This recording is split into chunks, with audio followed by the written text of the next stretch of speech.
Namaskar. I'm grateful to all of you who have joined today to remember the 81st anniversary of the Quit India movement, which was an important milestone, a landmark in India's struggle for freedom, and was the last and undoubtedly the sharpest fight for freedom ever waged against the British rule in India. I thank the Indian Mission for hosting this talk during the commemoration of the 75th anniversary of India's independence.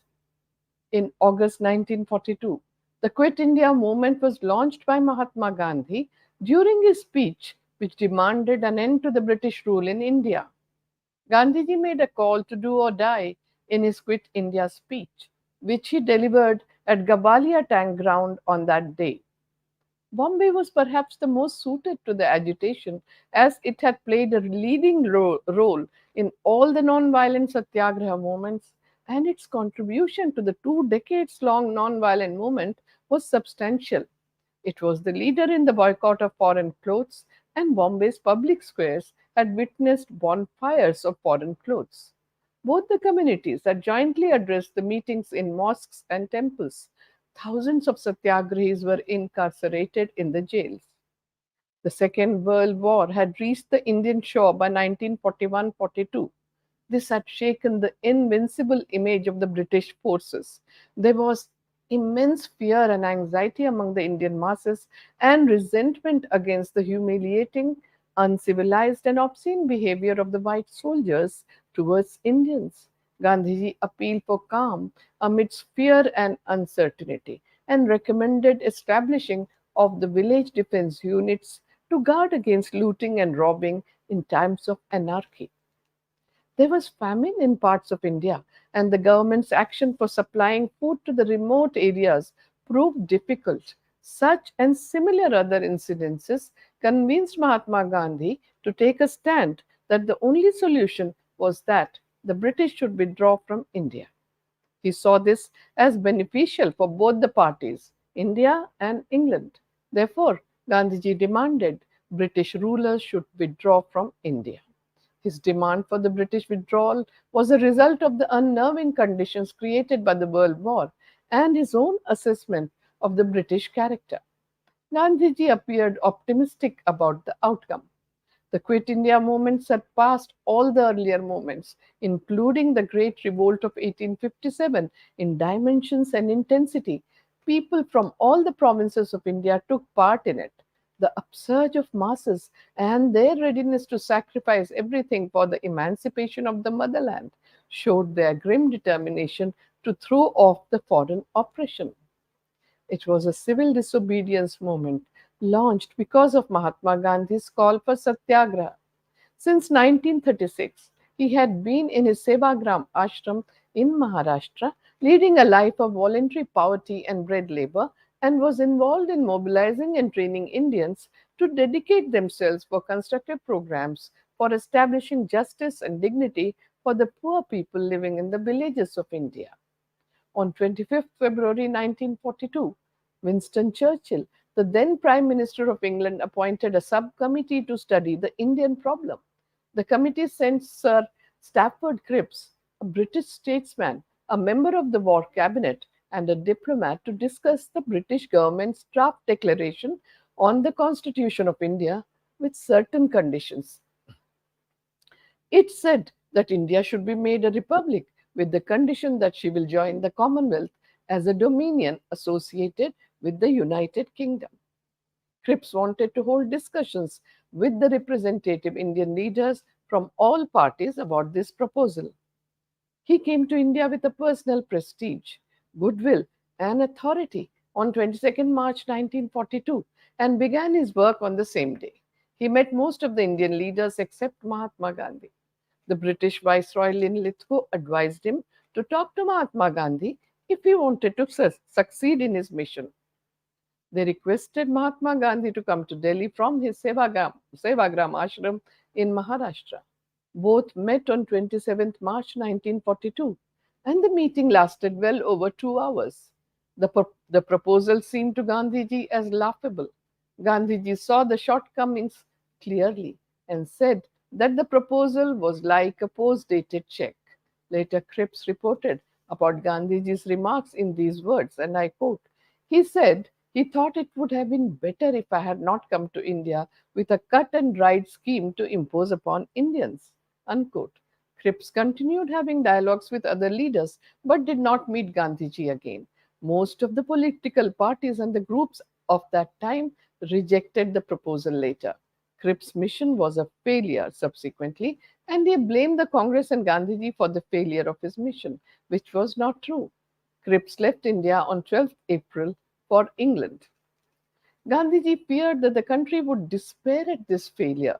The sense of fear produced by the war, the anger at the racist behavior of the White Army, and the political failure would combine to make Indian hearts sadder. It would need a great act to uplift the country from the despair, anger, and fear that enveloped it. With a deep prayer, Gandhiji searched his conscience to guide him towards this act.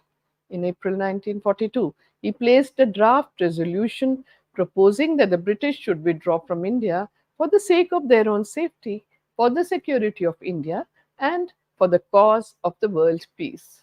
He said that in the event of the Japanese aggression, the Indian people would offer non-violent non-cooperation to the aggressors. After some amendments by Dr. Rajendra Prasad, who later became the first president of the independent India, the resolution was passed. Gandhiji's philosophy was based on the principles of truth and nonviolence. His dream was rooted in an immense and inexhaustible faith in the people of India. He had the confidence that the ordinary people of India were capable of offering enormous sacrifice for the freedom of the country. This could even include voluntary sacrifice of life by a large mass of people. In May, June, and July 42, Gandhiji was busy in the preparations before launching the Satyagraha. He prepared the transfer of power document for launching the struggle. His women disciples such as Meera Bain, Khurshid Bain Nauroji, Mridula Sarabhai, Rajkumari Amrit and others were sent on the tour of different provinces to prepare the public for participating in the movement. He called his associates and confided in them about his plans.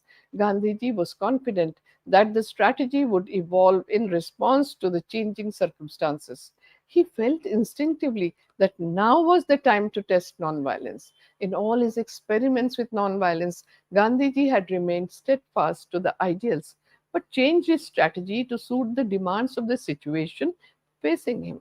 From the beginning, he had faith in one force, the power of truth as God. The British government had made full preparations to suppress the movement even before it was launched. They even planned to fly Gandhiji and some other leaders to Aden or Uganda.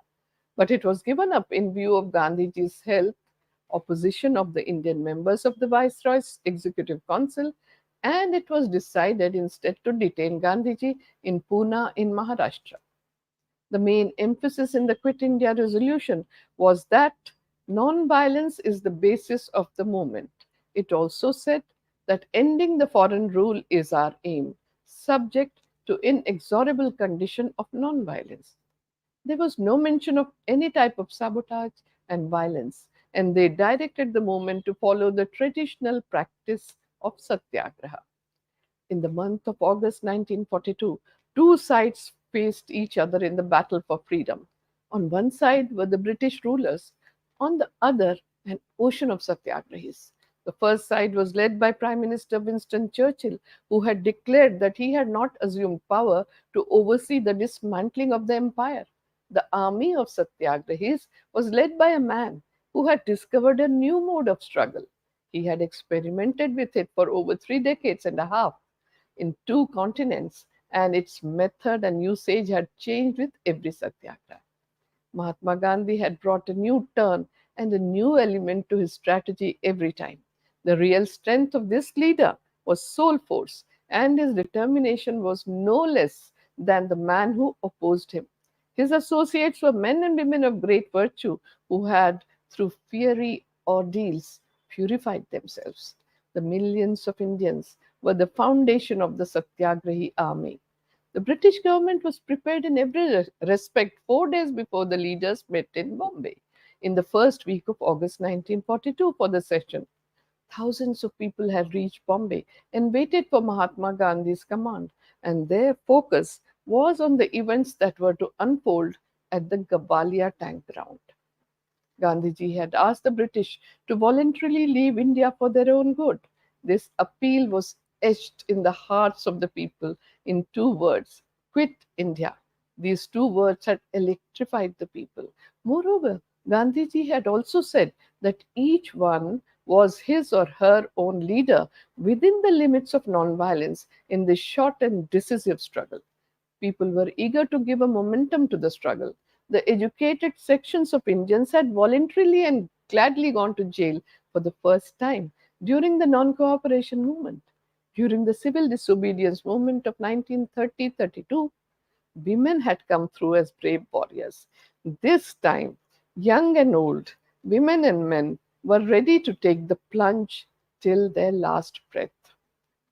The volunteers were no less enthusiastic than the leaders. Their faces glowed despite the fatigue of sleepless nights over the previous 2 or 3 days. As the leaders came on the stage, the crowds hailed them. The enthusiasm, the passion, and hailing did not disturb the meticulous organization. The mood of the meeting was best captured in the speech given by Mahatma Gandhi's closest associate, Sardar Vallabhbhai Patel. Each sentence inspired people to struggle, demolished the charges made by the opponents, and yet it had the discipline of a satyagrahi soldier. In his speech, Sardar Patel said, and I quote, "We are starting last struggle for independence, so some persons threaten us and say that if we start the struggle, we will invite trouble. Some advise that we will be hampering war efforts. We have answers to all these threats and advice. We are promised independence after the war, but we have no faith that they will free us. We do not want to drive them by violence. Our weapon is non-violence. The weapon has enhanced our prestige since the last 20 years. Your act should be non-violent. The eyes of the world are fixed on us, and so everybody amongst us has to show to the world what and where India is. Till Gandhiji is out, he is our commander. But if he is arrested, then nobody's responsibility will be on nobody's head. All the responsibility will be on the heads of the Britishers. The responsibility of chaos will also be there. There is no other way. We want to be independent. We won't tolerate our slavery even for a moment." Unquote. Gandhiji has spent the past 4 months in deep anguish and turmoil for making the mass awakening possible. When he rose to speak at the session, there was pin drop silence and high expectations among the leaders and the audience. He was not certain what he was going to tell people. Gandhiji could not sleep the previous night as there was so much pressure to say so much, and he wondered how he would manage that. But immediately he thought that if God wanted him to speak, he would help him talk. Otherwise, he would just say that he was not certain what he wanted to tell people today. But God helped him to speak up. Gandhiji was also skeptical that maybe today could be the last moment of his life. But again, he thought, if God plans to get this task done by him, he will give him strength. And God gave him just that. Mahatma Gandhi addressed the session thrice. He opened his heart on August 8, 1942. Delegates listened attentively to his 2.25 hour long speech. He bared his soul before the enduring and enthusiastic audience. He said, and I quote, "You may take it from me that it is a matter of life and death. We must unite without the slightest mental reservation on the part of either community in the effort to be free from the shackles of this empire. I therefore want freedom immediately, this very night before dawn if it can be had. I have traveled all over India, as perhaps nobody in the present age has. The voiceless millions of the land saw in me their friend and representative, and I identified myself with them to an extent it was possible for a human being to do so. I saw trust in their eyes, which now I want to turn to a good account in fighting this empire upheld on untruth and violence. However gigantic the preparation that the empire has made, we must get out of its clutches. Every one of you, from this moment onwards, consider yourself a free man or woman and act as if you are free and no longer under the heel of this imperialism. It is not a make believe that I am suggesting to you. It is the very essence of freedom. The bond of the slave is snapped the moment he considers himself to be a free being. Here is a mantra, a short one that I give you. You may imprint it on your hearts and let every breath of yours give expression to it. The mantra is do or die. We shall either free India or die in the attempt. Keep jails out of your consideration. If the government keeps me free, I will spare you the trouble of filling the jails. I will not put on the government the strain of maintaining a large number of prisoners at a time when it is in trouble.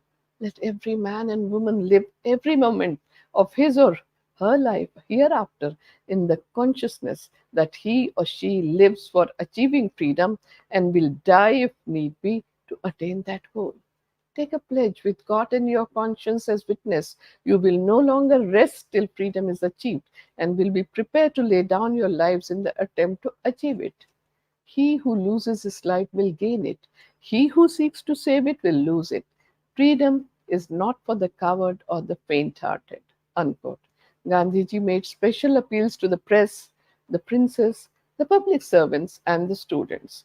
He spoke directly to the foreign press assembled at the venue and said, and I quote, through you, I wish to say to the world that United Nations who say they have a need for India have the opportunity now to declare India free and prove their bona fides. If they miss it, they will be missing opportunity of their lifetime, and history will record that they did not discharge their obligation to India in time and lost the battle. I want the blessings of the whole world so that I may succeed with them. Unquote. After the speech, the streets of Bombay were agog with rumors that Gandhiji and other leaders would be arrested. In the early morning of 9th August at 4 a.m., Gandhiji was arrested along with his secretary Mahadev Desai and his British disciple Meera Bahan. Sardar Patel was arrested earlier at night for his stern speech. Gandhiji's wife Kasturba Gandhi and another of his secretaries, Pyarelal Nayyar, were given a chance. They could accompany Gandhiji if they so desired, albeit as prisoners. Otherwise, they were not to be detained. It was a difficult problem for Kasturba Gandhi. Should she accept imprisonment or stay out to carry on Gandhiji's work? She sought Gandhiji's counsel, and Gandhiji said, and I quote, if you ask me what I would like you to do, then I would like that you address the Shivaji Park meeting in Bombay on my behalf and get arrested on your own right. But I would not prevent you from coming with me. It is possible that they may not keep you with me after your arrest. You should decide considering all these. Unquote. Kasturba Gandhi's predicament was severe. But she arrived on the great decision in a fraction of a moment. She spoke in a grave voice and said, and I quote, if you ask me what I would like to do, it would be to stay with you. But more than that, I would like to fulfill your desire. I will stay back. Unquote. On 9th August, as Kasturba Gandhi stepped out to address the meeting at Shivaji Park, she was arrested. Gandhiji's arrest marked the launch of the movement spontaneously.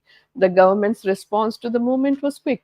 Almost all the leaders were imprisoned without trial within few hours of Gandhiji's speech. Many of the imprisoned stayed during the war in the prisons with no contacts from outside world. The city plunged into general strikes, processions, demonstrations, charkha spinning, picketing against shops of foreign clothes and liquor, flag salutation ceremonies, political meetings, and the outburst of popular unrest. After the arrest of numerous leaders, people took over the command of the movement. Quit India movement demonstrated tenacity and bravery, defiance and determination, forgiveness and perseverance of people. Famous leaders and little known or unknown men and women played a major role. They created history with their passion for the motherland and the drive for freedom. Gandhiji's leadership was charismatic and people's participation astounding. Although they had their moments of despair and desolation, they surpassed the obstacles of violent outbursts and repression by the British. Together, they opened uncharted avenues to reach the destination of independence. An aspect of the Quit India movement that is rarely spoken about is the way it encouraged Indian women to come out of the thresholds of their homes and raise their voice against the British rule. Women were active throughout the movement.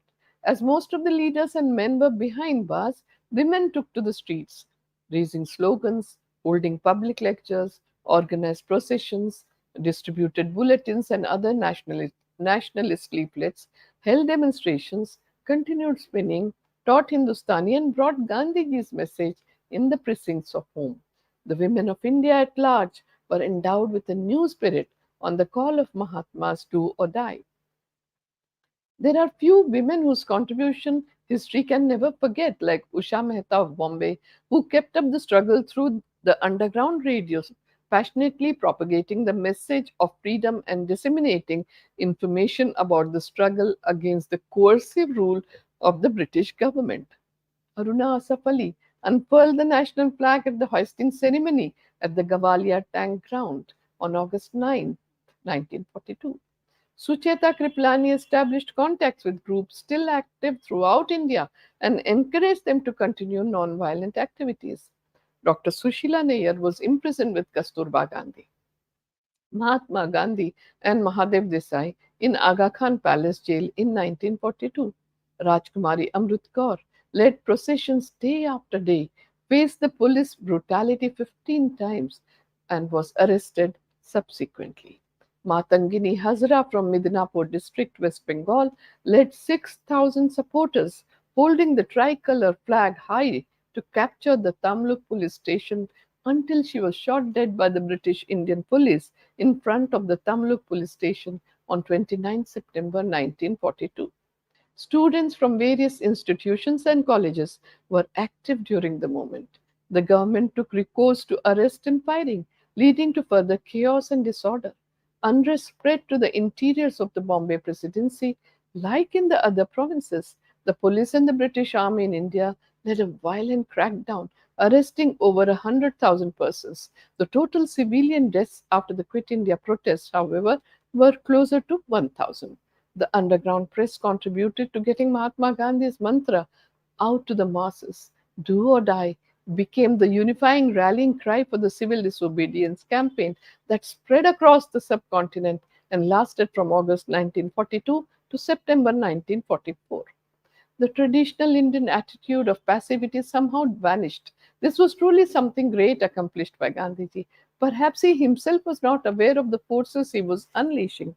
The greatest impact Gandhiji made was in making the Indians shed their innate fear. He restored to the Indians the erect posture and made them look any foreigner in the face. He made people shed the fear of heavy sticks, the prison, even the bullets. This was no mean achievement, and since it was done, it could not delay the freedom much longer. The Indian by 1930 had, so to say, found his soul. This came to be carried on a little further in the Quit India movement. What is remarkable is the fact that Gandhiji had faith in people's power right from the beginning of his struggle, a faith that rarely found an echo in the government or in the minds of the leaders and intellectuals of India. This was the faith that rattled the colonial rule in India, and this was the faith that stirred nationalist spirit during the Quit India movement. The momentum it provided in securing the country's independence proved unstoppable. The British government realized it was impossible to keep India under reins in the long run. Finally, India gained freedom on 15th August 1947. It was a defining moment in bringing an end to colonialism in other parts of the world too. As Gandhiji had visualized and predicted, the freedom to India paved way to the freedom to most of the colonies of Asia and Africa. I once again take this opportunity to thank the Indian Mission for hosting the talk. My special thanks are to all of you who have joined me online. Namaskar.